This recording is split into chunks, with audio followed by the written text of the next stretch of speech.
Alors nous allons commencer par le premier graphique de l'exercice numéro 9, assez simple, classique. On veut tout simplement représenter le total des non-conformités pour le premier trimestre 2020.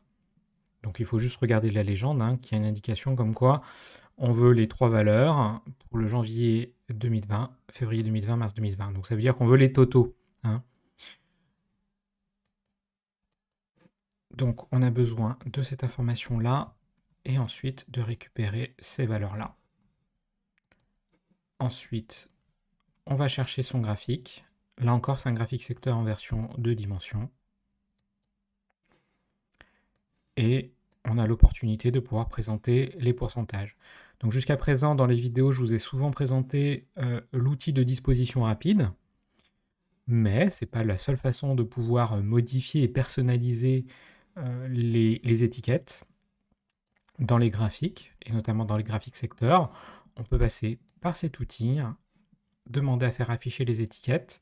Par défaut, il nous met les valeurs brutes, et si on les veut en pourcentage, on va dans l'outil qui va nous permettre d'obtenir les autres options.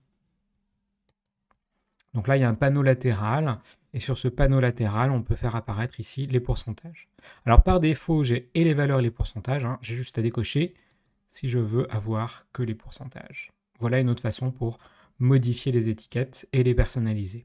En fait, il y a plus de réglages encore que les autres outils qui sont proposés. Alors, pour réaliser le deuxième graphique, donc il nous faut représenter les non-conformités.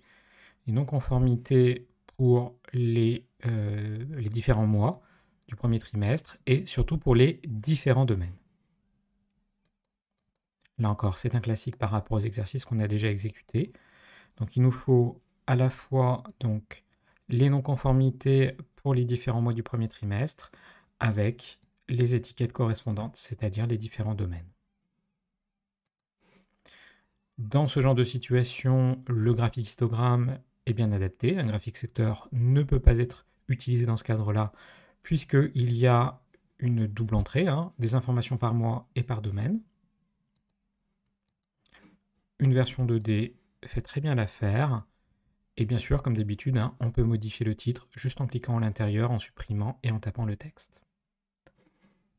Pour réaliser le troisième graphique, on se rend compte qu'il y a en fait deux types de graphiques. C'est un graphique mixte ou un graphique combiné, pour reprendre le vocabulaire de Microsoft Excel. Alors, il y a deux méthodes pour le réaliser. Première méthode, c'est de le faire en deux temps. On fait d'abord un graphique histogramme habituel et une des séries, en l'occurrence le total 2019, sera transformée en courbe. Deuxième possibilité, c'est de directement réaliser un graphique combiné. Alors, pour la première méthode, cela consiste à sélectionner toutes les données dont on a besoin, à savoir le total 2019, le total 2020, par domaine. J'insère le graphique histogramme habituel, et pour modifier une série, on clique dessus. En fait, au départ, il n'y a pas besoin de sélectionner une série en particulier. On en prend une. On va dans modifier le type de graphique, et c'est là qu'on va pouvoir choisir pour quelle série on applique quel type de graphique. Là, en l'occurrence, pour Total 2019, je vais choisir ici le type courbe. Voilà pour la première solution. La deuxième solution est d'obtenir directement un graphique combiné. Et pour ça, en fait, on passe par l'insertion. Alors, j'ai gardé ma sélection. Donc, je vais directement dans l'insertion. Et je vais dans cet outil qui permet ici d'obtenir des graphiques combinés personnalisés. Alors, il me fait directement une proposition et c'est pile poil l'inverse par rapport au modèle. Mais je peux bien sûr ici directement modifier pour dire que le total 2019, ça sera une version courbe, tandis que le total 2020, ça sera une version histogramme groupé.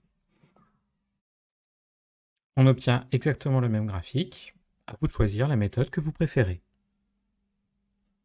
Alors, pour réaliser ce dernier graphique, il fallait se rendre compte qu'il y a une différence par rapport aux autres graphiques, c'est qu'on a une information supplémentaire qui n'existe pas dans le tableau original. Voilà, là, il y a une colonne qui n'existe pas, alors que dans la feuille exemple, elle est présente, hein. Donc c'est bien le signe que cette donnée-là est à rajouter. En fait, ces données, puisque c'est une donnée constante, c'est un seuil identique, quel que soit le domaine, un seuil de non-conformité, on va dire, maximum, que l'on cherche à ne pas dépasser, et qu'on souhaite donc représenter comme ça, comme un seuil.